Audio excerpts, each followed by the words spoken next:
Good evening friends, Dayanand ने from सहकार सूत्रा।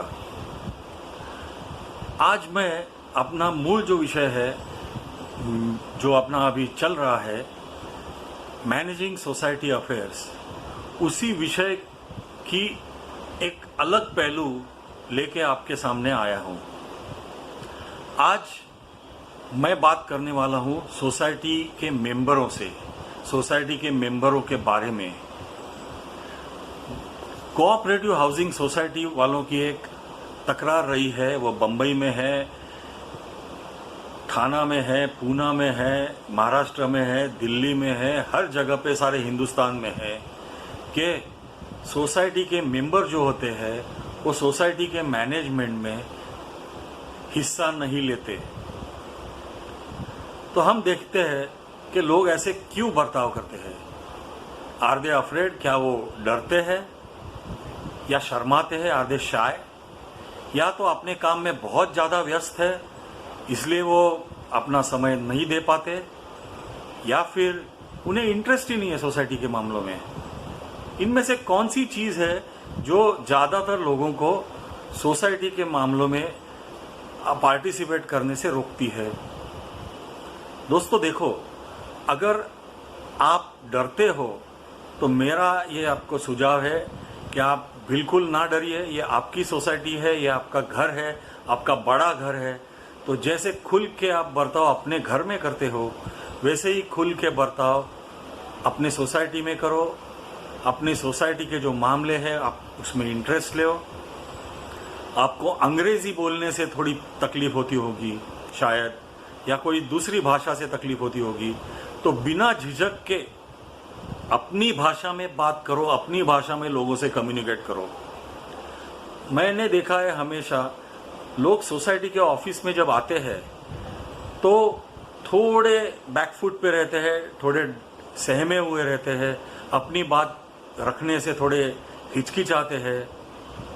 उनको कहते हैं कि आप एक लेटर सोसाइटी को लिख के दे दो, तो वो लेटर आप ही लिखो कहते हैं। देखो दोस्तों, आपकी समस्या आप सबसे ज़्यादा जानते हो, अच्छी तरह से जानते हो, तो आपकी समस्या का हल मांगने की जिम्मेदारी भी आपकी ही होती है। आप सोसाइटी के ऑफिस में आते हो तो अपनी भाषा में आप जिस तरीके से लिखना चाहते हो वैसे खत सोसाइटी के सेक्रेटरी के नाम से लिखो। उसमें से अर्थ निकालना और उसके ऊपर अमल करना वो सेक्रेटरी की जिम्मेदारी है, वो आपकी परेशानी नहीं है। आपकी परेशानी है, आपकी परेशानी लिखित स्वरूप में कम्युनिकेट करके सेक्रेटरी को दे देना। तो सोसाइटी को कम्युनिकेट करोगे तो ही हल निकलेगा। दूसरी बात, काफ़ी बार लोग सोसाइटी के जो मैनेजिंग कमेटी मेंबर्स है उनसे थोड़ी बात करने से कतराते हैं। देखो, ये मैनेजिंग कमेटी मेंबर्स आप ही ने चुन के दिए हैं, आसमान से तो नहीं टपके।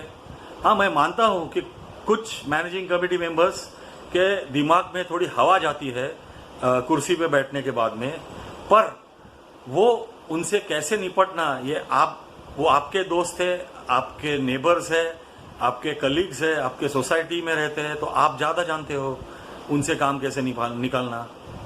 तो डरने की कोई बात नहीं। अच्छा, बात करते करते आप दो चीज़ों का ख्याल रखो।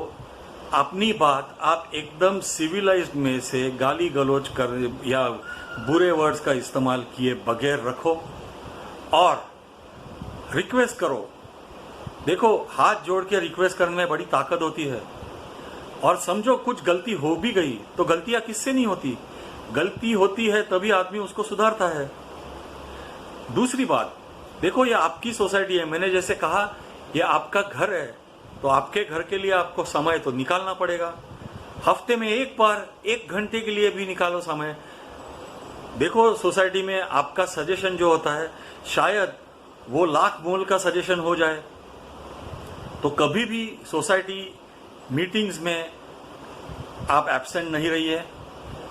हर मीटिंग जनरल बॉडी की जो होती है उसमें जाइए। आपका जो भी सजेशन है वो मीटिंग्स में सबके सामने रखिए। Maybe your suggestion will turn out to be the most important suggestion on one day, who knows.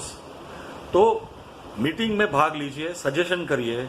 और आप शायद नहीं जानते नए अमेंडमेंट्स जो हुए बायलॉज को, उसमें कहा गया है कि 5 साल में एक बार भी जो आदमी जनरल बॉडी की मीटिंग अटेंड नहीं करता उसे इनएक्टिव मेंबर करके घोषित किया जाता है। या तो सोसाइटी का जो मेंटेनेंस नहीं भरते, डिफॉल्टर होते हैं, उनको इनएक्टिव मेंबर करके डिक्लेयर किया जाता है और ऐसे मेंबरों को फिर सोसाइटी का जो चुनाव होता है उसमें हिस्सा लेने से, इवन वोटिंग करने से मनाही की गई है। तो ऐसी नौबत अपने ऊपर मत लाइए। अपना घर बेहतर बनाने के लिए अपने घर में, अपने घर के हर कामकाज में हिस्सा लेना आपका दायित्व है, आपकी ड्यूटी है। देखो भाइयों, काफी बार लोग पीछे से क्रिटिसाइज करते हैं कि ये गलत हो गया, वो गलत हो गया, या इसने मैनिपुलेट किया, उसने पैसा खाया। देखो, मैं एक ही बात समझता हूं और बताना चाहता हूं, गलतियां इसलिए नहीं होती कि चंद लोग जो गलतियां करते हैं या गलत काम करते हैं वो ज्यादा होशियार होते हैं। गलत काम इसलिए नहीं होते क्योंकि चंद लोग ज्यादा होशियार होते हैं और गलत काम करते हैं या सिस्टम मैनिपुलेट करते हैं। गलत काम इसलिए होते हैं कि मेजॉरिटी लोग जो होते हैं वो गलत कामों को जब करना चाहिए तब नजरअंदाज कर देते हैं, उसे टॉलरेट करते हैं, उसे इग्नोर करते हैं। इसके लिए लोग गलत काम करने के लिए डेयरिंग करते हैं। तो आप सतर्क रहिए, अपने सोसाइटी के कामकाज में हिस्सा लीजिए। देखिए आपकी सोसाइटी चंद दिनों में कितनी अच्छी और बेहतर सोसाइटी बना सकते हो आप। धन्यवाद।